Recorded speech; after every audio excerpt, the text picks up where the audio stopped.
Now, the National Prosecuting Authority is again reiterating its promise to deal with crime decisively. The commitment forms part of the organization's 6-month plan to deal with corruption in state capture cases. Some of them include the Tegeta corruption case, where the accused are appearing for pre-trial next month. In the Transnet corruption case, former CEO Brian Molefe, former CFO at Transnet Anuj Singh, and other executives have been charged with fraud. Now, Lesiba Thobakgale is a spokesperson for the South African Police Union. Is joining us now for some reaction and for more on this. Lesiba, good afternoon. Welcome to today. Thank you very much for your time here on eNCA this afternoon. One of the cases that the NPA has really moved on recently is the 54 million rand tender corruption in the police service, including the others I've just mentioned. What's your view as a South African Police Union? Do you welcome the NPA's moves? Thank you so much for having us, Braden, and also to your viewers at home. As the South African Policing Union, we welcome the move that has been taken clearly by the NPA to prosecute, because where there are elements of crime and all of them are fulfilled, it is clear that crime it is there. And corruption, we know in the South African police services, it is one of those crimes that are clearly not supposed to find expression at all, because we are clearly a law enforcement organization, SAPS in its entirety.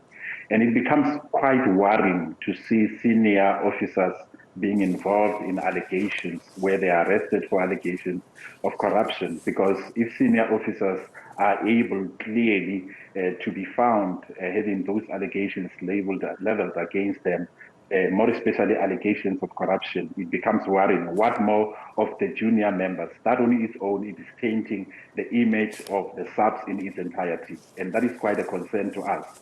And when we look deeper, we know that there's some actions that, within the SAPS are getting taken. You find that we know about the protected disclosure that was done by the Deputy National Commissioner General Fuma, in relation to allegations of clear corruption. So that on its own, we see that she was suspended based on that. But there are serious allegations further, which are clearly labeled against the Mpumalanga, a provincial commissioner, which are very serious. But we don't see the national commissioner taking action internally, except, what NPA is doing outside. Internally here, we still see the provincial commissioner still occupying her position as it is.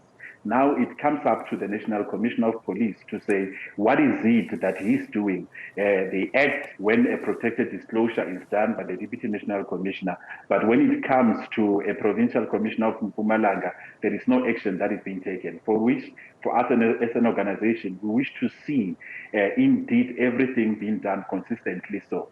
But moreover, Braden, it is about time where we need to have what we were calling a SAP, with that SAPS on its own, it needs to be cleansed. We need to have indeed a board of inquiry that will look into the whole of SAPS. Because when we remember, coming from the time of the crime intelligence, the Mdluli's time, even Mdluli, when he's no longer there in the SAPS, but those who came through him and those who are falling under his cabal are still there. Are you saying that the problems of criminal activity, let's use that general term, involving allegedly members of the SAPS, including provincial commissioners or senior officers, are you saying they're widespread currently? There are some of them that are there, like we mentioned, the Mpumalanga provincial commissioner. We know that there is a forensic report that relates to allegations of corruption, allegations of maladministration, where she even promoted her family members who were not even supposed to do so. So those are clearly there. And even previously with the issue of, when it comes to the promotions, we've seen during the time of Ndlemeza, who was the head of the DPCI at that time, where he promoted people who were not supposed to be there. So that is infested within the organization itself. The system has become in a way whereby it has been taken to be a norm for corruption, for maladministration to occur, and stemming from senior officers. That is why we are calling on the issue that we need to have a board of inquiry that will look into the whole SAPS, because the cancer already has spread. And without dealing with it through a board of inquiry, we will continue to see allegations and allegations coming, because it starts from a general, it goes down to the major general, it goes down through the ranks, even up to the junior. That's within the police service that you are calling for an inquiry. But when you look outside with the NPA's work, where it concerns investigations into alleged corruption by police officers, are you satisfied that the wheels of justice, at least in that regard, are beginning to move? But then we welcome that. We welcome that action that is being taken by the NPA outside the internal processes of SAPS. At least there is a movement that is occurring, whereas we strongly believe that if there are internal processes, even external processes, like through the criminal justice system, we see that something is happening. But we don't want it to end there. We also wish to see, even internally, everything being done appropriately, because it is not correct. As an organization, we don't see it fit where there are allegations leveled against senior managers within the South African police services, because crime is crime, whether it is done by a senior officer or by a junior member. But senior officers, they are supposed to lead by example, because when junior members themselves are doing those actions, or there's allegations against them, they are too quick to act against them. So we are clearly welcoming the action that is being taken by the NPA, and we strongly believe that they will indeed be able to prosecute, and the judiciary will really give better results in terms of conviction.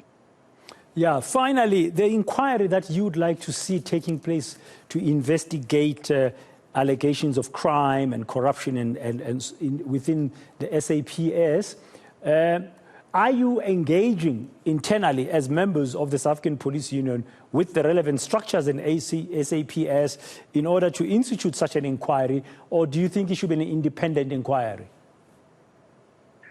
We strongly believe that it should be an independent inquiry. Yes, we are engaging with the police ministry. We are clearly engaging with the Office of the National Commissioner, where we are saying that even when we don't see him being consistent, when it comes to issues that he needs to take action upon, like on the issue of the Mpumalanga Provincial Commissioner. So those engagements, we are clearly having them. And we strongly believe that where there is a will, the political will, it is the one that is needed. Because if that political will is there, we will look into the whole SAPS through that inquiry. It would be able to clear out the cancer that is there, because the cancer continues to spread as we see it day by day, when allegations clearly are stemming out from different wrong criminal activities that are alleged to have been done by senior managers within the South African Police Services.